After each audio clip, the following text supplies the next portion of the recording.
لا إله إلا الله محمد رسول الله بسم الله الرحمن الرحيم الحمد لله رب العالمين الرحمن الرحيم مالك يوم الدين إياك نعبد وإياك نستعين اهدنا الصراط المستقيم صراط الذين أنعمت عليهم غير المغضوب عليهم ولا الضالين سبحان ربك رب العزة عما يصفون والسلام على المرسلين الحمد لله رب العالمين.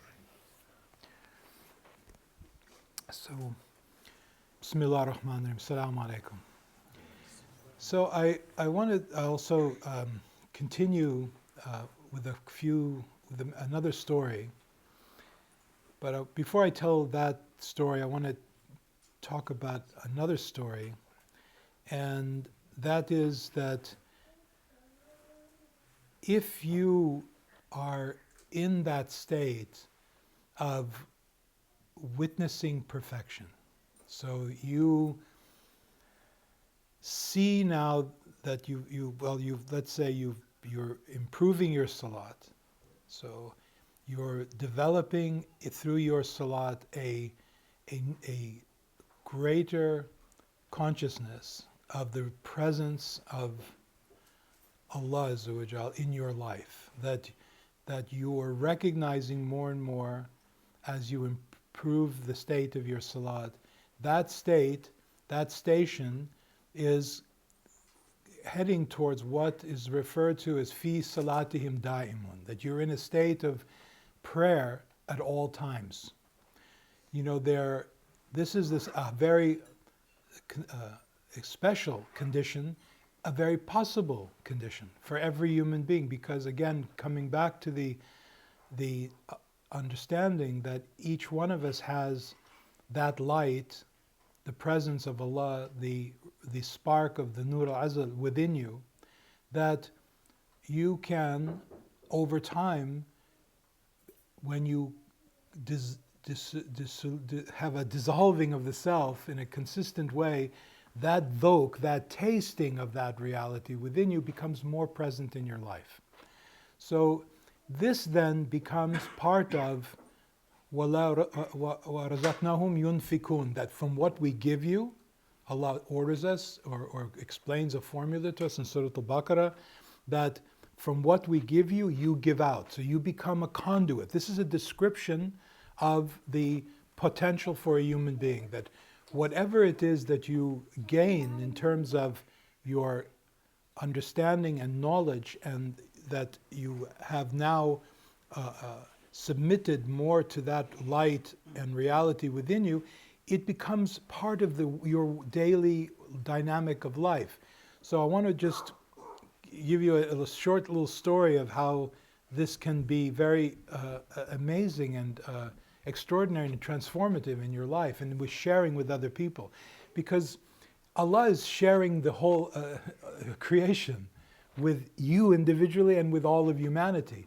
That we are designed to echo the ever generous, the fadl of Allah is potentially there within you to pour over and to benefit your family and your other people that you meet. That is part of the description of a Muslim, is that they're also giving out, they're sharing, they're giving, there's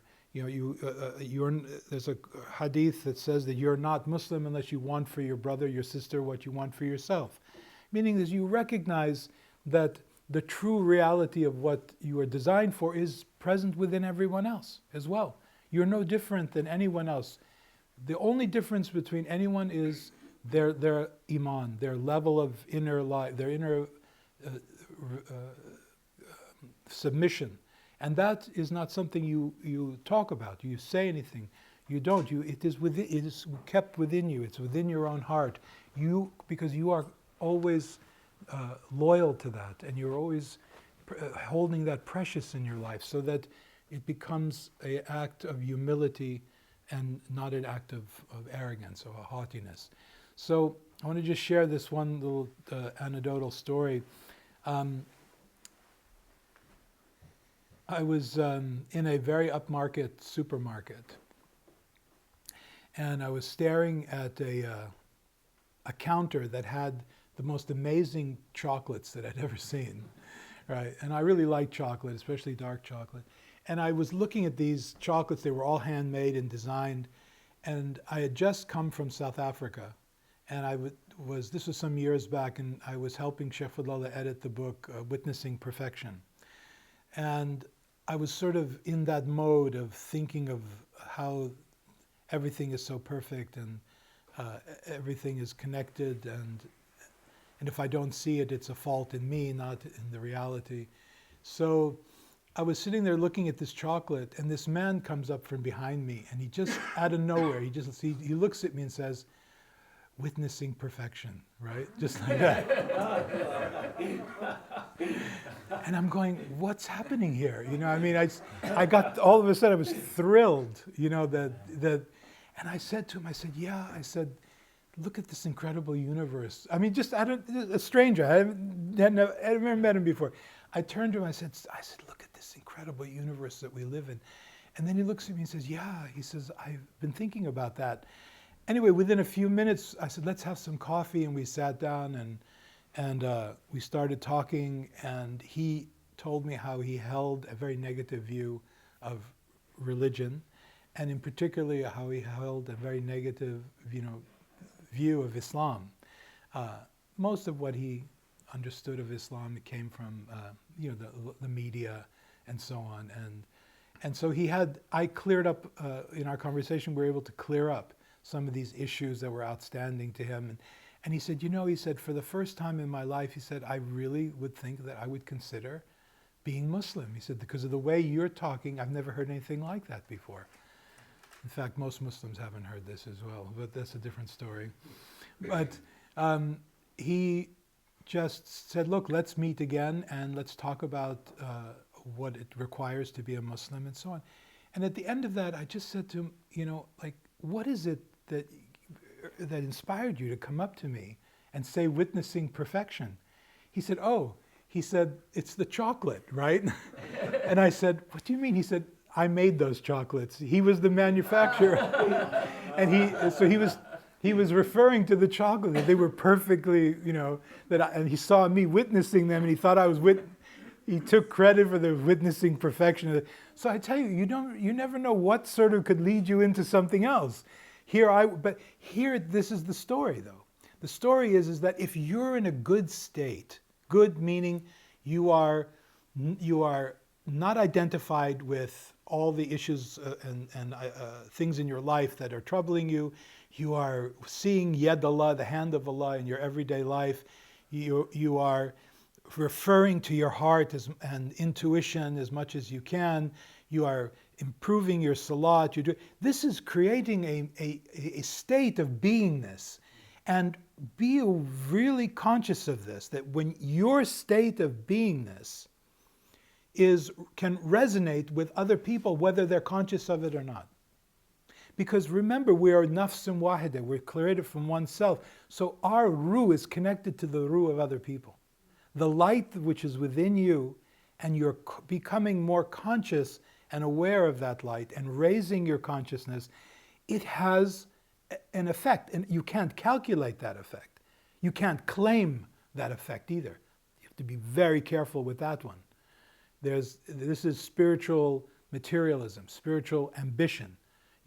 I'm like what our brother was talking earlier yesterday about the idea of, I'm a Sufi, or I'm this, or I'm that. Anything it starts with I am this and what I am that, it has the danger of becoming another layer of identification, of illusion of yourself, a trap. It becomes like this. So you have to be very aware. The nafs is very tricky because the foundation of self, of the nafs, is based on survival. It is, you can take it all the way back, and we can talk about this in detail another time, to the permeable cell that was initiated by the energy and the material of the universe, and its main drive was to survive. That beginning of the permeable cell, as it complexified through evolution and became the human being, is key, is foundational in our whole structure, psychologically, and the development of the sociology and the in how we live and who we are, very much survival. So the nafs reflects that. It wants to survive. I am so and so. I am this person, or I am that person. I have this car. I have this business, or whatever it is. It is about surviving. So it wants to maintain that. But if you then look at that and witness it and see that its foundation is completely illusory, that there is no such thing as you. You are predicated on a desire and a decree of Allah that Allah be known and be worshipped. That is your entire mission in existence. Anything else to that is secondary but useful also for that primary purpose. But if you're identified with that, then you are like blocking and veiling and blocking that light that is within you. If you're focusing on that light within you and you are developing the taste of that, so you entering into that mihrab more and more, then you will naturally resonate with others. And that's why Allah says His rahmah is with His jama. Right? There's an X factor. When people pray together, there's an X factor of expansion of heart. When people are like this in this gathering, they say that people who leave their home and they travel for the dhikr of Allah, for the remembrance of Allah, for the gathering of that dhikr, that 70,000 angels follow them. And then if you take that 70 and you multiply it by 50 people and you get hundreds of thousands and but it's not about money. It's not about this countability. It's not about the number. It means that it's just exponential. 70 and 40, and there are many numbers that appear in our cosmology of Islam that are important. But in this case, it more refers to something which is beyond calculation. 70,000, 100,000, million. That there's this X factor that multiplies when you make the intention and come together with others for the remembrance of Allah. It benefits you and it benefits other people. We're all connected in this way. So the idea here is to be in the best of states so that the best of outcomes can come to your life. If you are always identified with self, then you're going to trip. Allah wants you to realize that that's an illusion, so you will find difficulty. You will find things that will happen to you that you will have to question and you will have to experience. But if you're resonant more with that light within you, then you can, when these things do come to you and happen to you, you glean and you take from them the lesson that needs to be learned. You hear Allah's speaking to you through your experience in life. You read your life, Iqra.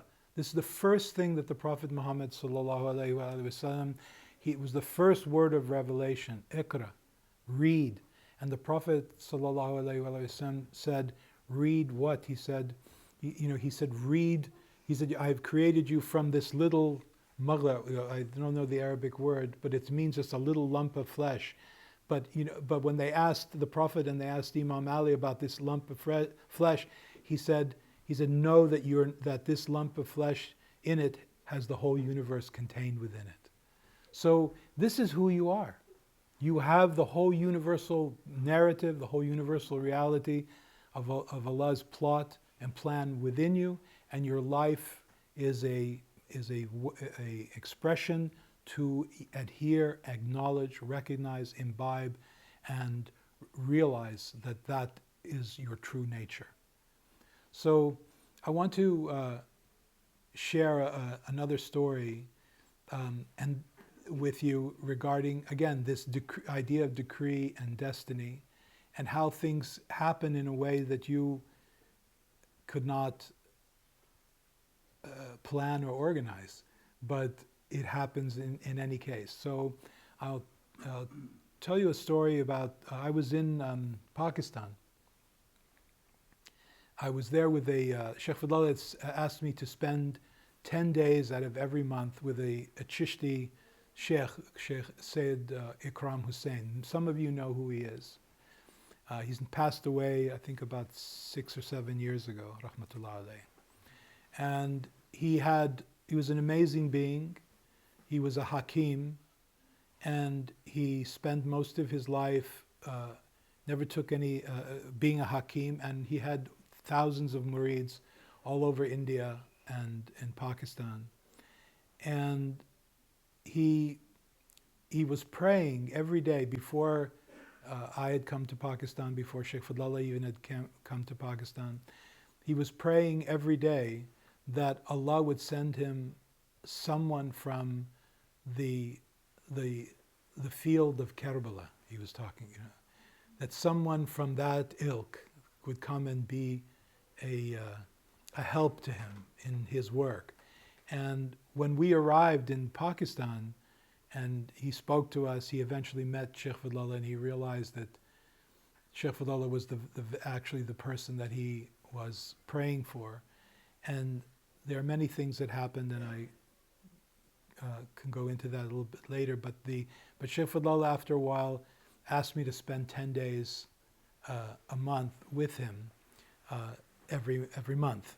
So I did. For 1 year, I spent 10 days. He actually came to my home, or I would go to where he was staying in Karachi, and I would stay with him for 10 days at a time. Anyway, I was there at that time with my former wife, who has passed away, rahmatullah alayh. And at that time, she was not well. She was having a hormonal imbalance, and she was bleeding a lot. And Sheikh Ikram had come to our house, and he said that he knows the exact cure for this. He said you need to go to the bazaar, and the bazaar was in a place called Karada, which is I've said this so many times before, but it's a bizarre bazaar. It is a place where behind the mosque of Karada, there are dawakhanas, places where you can buy medicine and things like that. But there are also so many other black market things that are back there, and it's only a place where certain people go. You have to be very careful. And I knew that about the place. So when he told me that I had to go there, I was very apprehensive, especially when he said, what you need to go there for is 6 grams of berberis and 6 grams of afyun, which is opium, right? Now, here's the problem. I'm, an American, guy, easily stands out in the crowd in Pakistan, and I'm looking for 6 grams of opium, right? And, that is a scary thought for me. And I didn't want to wind up in a Pakistani jail, which could have been easily done. And I said to Sheikh Ikram, I said, I'm concerned to go out and look for opium. And he said, Maf, don't worry. You'll go, just go, right? So I trusted him. So I went to Karada, and I started going to the different dawakhanas looking for opium. Of course, the response from most of the people at the dawakhanas were, they chased me out with a broomstick. They told me they were going to call the police on me. At one point, I became very agitated. I went to about 3 or 4 different dawakhanas, and I had the same, response from them all. Even though I tried to explain that it was the Sufi sheikh had told me, and of course they just looked at me like I was mad. And so I started giving up, and it became late, and a certain type of people started coming to Karada in this bazaar that were concerning me also. So I decided that I was going to leave. So on my way out, all of a sudden, as I'm walking out through one of the gates of this bazaar, I feel a tug on my sleeve. And that was very common, because the children who are all there begging for money, they come and they pull you, and they ask for money, and And I thought at first I thought it was it, so I pulled my arm away, and then when I looked, what I saw was there was this man wearing a chisti cap, beautiful white beard and a nice vest, sitting on the ground in the middle of this bazaar, just like a perfectly clean and beautiful, something extraordinary. I mean, you just would not, compared to the rest of the scene around it, it was visionary. So he looked at me and he said, Beto, sit down.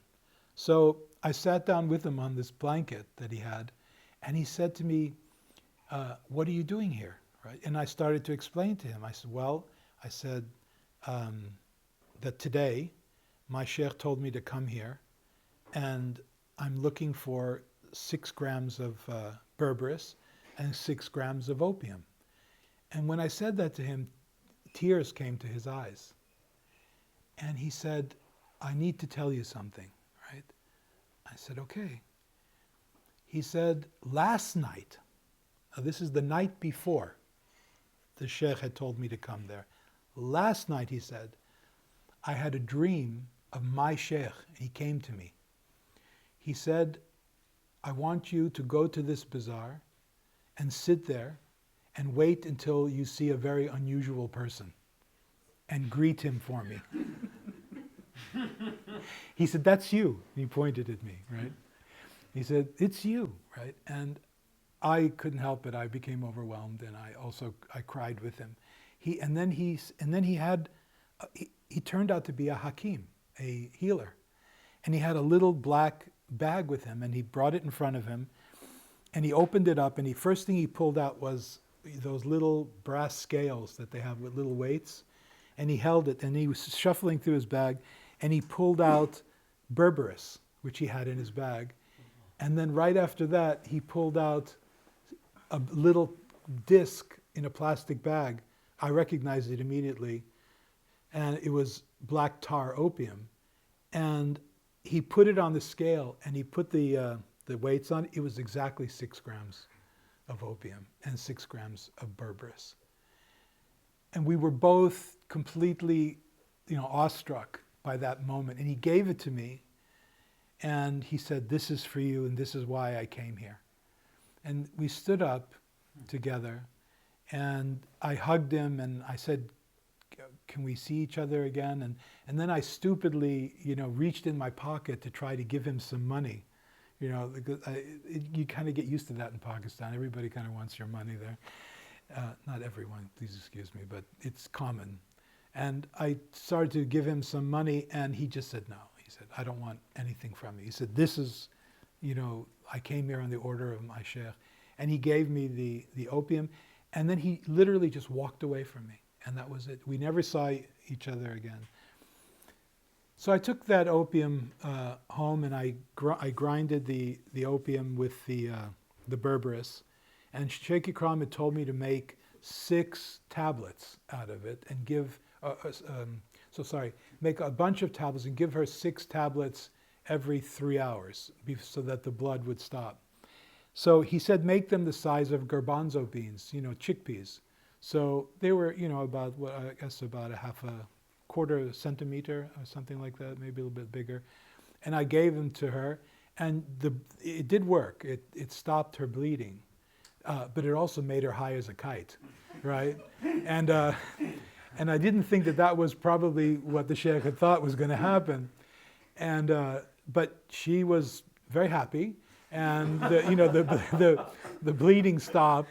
And then the sheikh came to my house, and he looked at her, and he looked at me. He said, let me see, he wanted me to show him the pills. So I poured the pills that I made in his hand, and he looked at them, and then he looked at me, and he said, too big, right? What I didn't understand was that and he actually cut each one into 4s, right? But in my mind, a chickpea, American-style chickpea, genetically probably modified, is this big thing, But in fact, in Pakistan, a dried chickpea is just a tiny little thing. So I kind of messed up there. But it did the job in any case. But alhamdulillah, it was, you think about something like that, and like, how is it that this man, the night before, had a vision of his sheikh, telling him to be there, ostensibly to meet me, And on the next day, I was told by our sheikh to be there at that moment. So how does that overlapping of time and space coordinate like that? See, this is something which is, amazing. If you think about it, it implies that everything is already in motion. In time is already in motion, reflecting the optimum now, the optimum moment. So that, and everything that happens, this is what I gleaned from this experience. Everything that happens to you in this very moment is optimal for you at this very moment, regardless of what has come before or what is coming to you. Everything is coordinated for the now, for the moment. So you can in your ability to image into your khayal, you have an inner sense called khayal. It's called the imaginal self, which I would recommend that everyone read the section in Journey of the Self about the 5 outer senses and the 5 inner senses. There are, and I won't go into it now, but it's very important to give you an understanding of that you have in you a inner sensory cosmology which stores and it responds and is dynamically active and contributes to your perception of the world that you live in. And just briefly, what they are is hissa mushtarik, which is the combining self, which takes all your outer senses and combines it into a singular experience. And the next to that is called the khayal, which is that which is you're able to create from those sensory experiences and the combination of your sensory experiences a plausible experience of the outer. So my experience of Yusuf sitting here is all happening within me. Just like each one of you who are sitting here today, what you're hearing and what you're seeing and what you're experiencing inwardly in your consciousness is happening within you. There's no outside.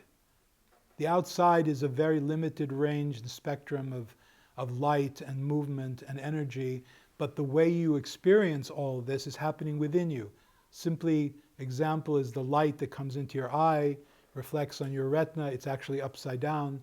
Your brain turns it right side up. It's an electrical charge that goes into your synapse nerves. They're all firing off and calling upon your memory and your experience to create what you're seeing in front of you. So all of this is in part happening within you. This is an important thing to grasp and to keep in mind as you go on in life, that everything is happening within you. So the khayal is that, and then the next part is called the wahima, which is which gives meaning. It comes from wahima. What's I know I forgot the root, but it means to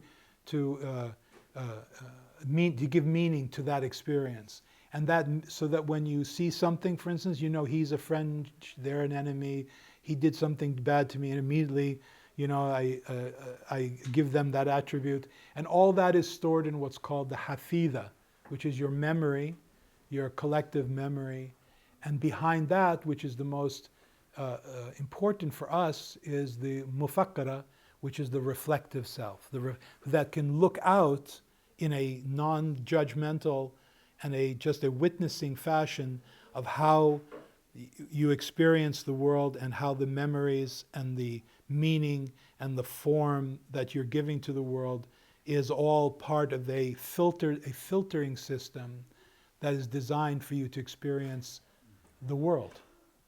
We experience the world through these facilities within us.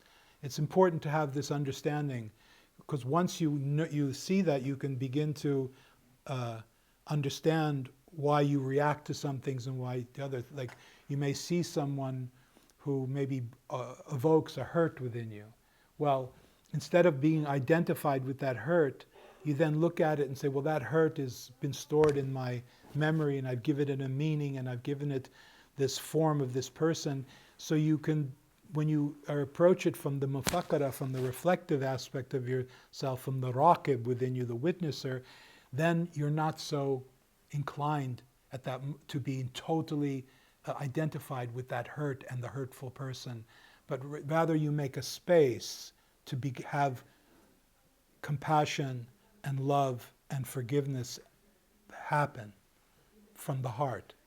So this is a dynamic which is important to understand, and there's a good chapter on this in Journey of the Self, and it's a very good thing to understand and to work with in your daily life. I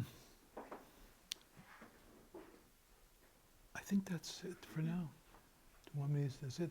Alhamdulillah. Does anybody have any reflections or questions, or they want to bring up something that you've heard now said that you want clarified in some way, or that you want unpacked a little bit more, or focused on a little bit more, that's touched you in particular? If you have, you can do it here now, and other people would benefit. If not, if you see me anytime, I'd be very happy to sit with anybody and look at this particular or any particular aspect of what we discussed together in more deeply and more in unpacking it in a different way. You were, before you started talking about the inner senses, you were specifically talking about the khayal in relation to this, the now, experiencing the now. What I was meaning there was that the khayal is a facet of perception, of ability to perceive and create the illusion of solidity to a thing. It also has infinite possibilities. So that's why it's important to, I know what you're getting at, it's important to practice, like, give you an idea, children see fairies, right? And they see little gnomes, and they have little friends sometimes, that they imagine, or when they're out there playing, they're talking to things, and it's because they're imaginable, their khayal is free. It's not yet, bound by convention and experience of life and so on. It's less encumbered, so they have this ability, and then we tell them, no, the world is like this and it's not like that, and we try to corner them and to contextualize it. That's okay, that's but there's also a hindrance in that too, because the khayal, if you didn't have your khayal, you couldn't right now blast off in your mind and go off into another galaxy and see the galaxy from above it, see all the solar systems that are spinning around, and you couldn't go now dive into your hand and see the molecular and the atomic structure in your mind right now of the atoms looking like the galaxies, and that between them is also space. And the khayal is an important facet of your consciousness to expand your consciousness, so that you can. It also has an infinite possibilities. Like if I said to you right now, imagine a horse with the head of a dog, you can do that in an instant, because that khayal, that ability to image, is God-given for you to be able to see the universe and see how it's all connected. Make the connections through your imaginal.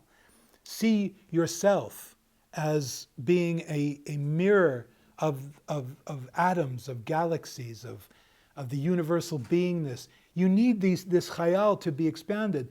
If you don't have the khayal expanded and operating within you, then you think it's all just this world. It's just what I see, feel, and touch, and when I die, it's all gone into oblivion, into chaos, and nothing is coordinated, and nothing is patterned. And the khayal makes you see patterns, makes you see the universal interconnectedness.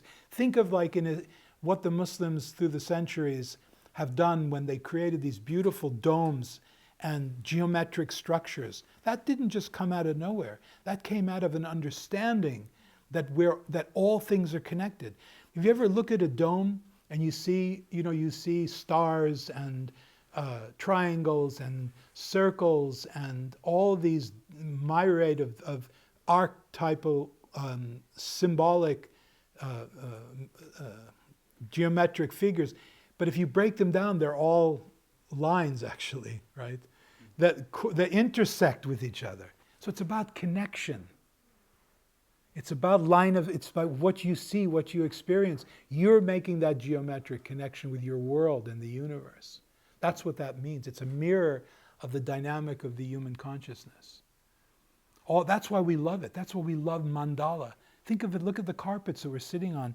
Every one of them has pretty much a mandala. This is the Qibla, but the center of most carpet in geometry is mandala. That's why we look at a flower, a lotus flower. It's a mandala. Everything is a mandala. We're all mandalas. You're a mandala. You're a mandala. Think of it. You have the core within you, which is the Ruh bil Amri Rabbi, and then you have this whole cosmology within you of the petals of that flower, of the khayal and the memory and the memory, all the attributes that grow extend out into your hands and into your being. We're all like that. We're all part of, and then we're all part of a greater mandala, etc., etc., etc., etc. Okay? All right. Anything else?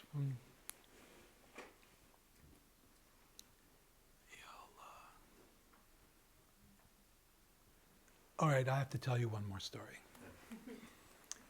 He just came to me about the interconnectedness of things. I told this story in South Africa, so Sheikh Muslim knows it, and Abdul Salam, a few others. Yeah, but I'll see. So, again, interconnectedness, decree and destiny. We're all living Allah's decree, and we're all harmonizing with Allah's decree, creating that which creates our destiny. When I was living in England that year that I went, got on that first class flight, and I was attending a big urs in Manchester, England. There was an urs for a Naqshbandi sheikh, and we all went up there, and it was fabulous. It was thousands of people, and they were cooking food in these big, like, pots that they stirred it with a boat oar. I don't know if have you ever seen those? They have them in Pakistan at the Darbar, like at Baba Farid in Pakistan, and in Lahore they have it at Datasab. They have these unending, like, gigantic pots. You have to walk up to the edge of the pot on a ladder, like 5 or 6 steps, and you look in, and it's just, and people throw meat and vegetables, and it's on a big fire. It's wild. And the one in Lahore has been going for like 40 years. They haven't cleaned it even. They've just, when I learned that, it was a little hard eating the rest of my lunch there, but it's an ongoing feast of food. Anyway, this was only going for a couple of hours, alhamdulillah.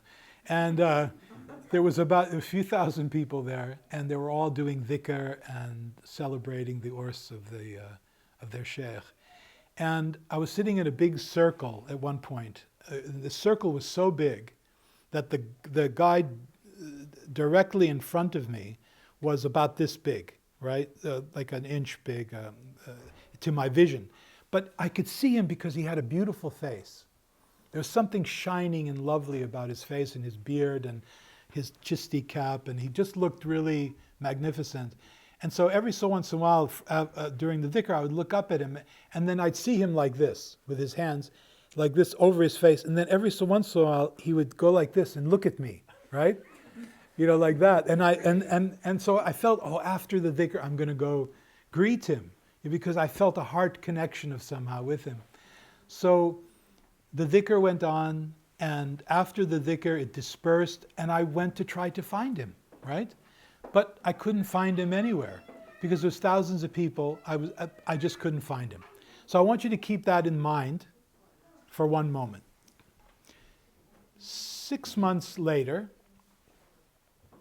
I'm in the mosque in Norwich in England. I was actually living in the mosque there toward the end of my stay in Norwich with the community of people there.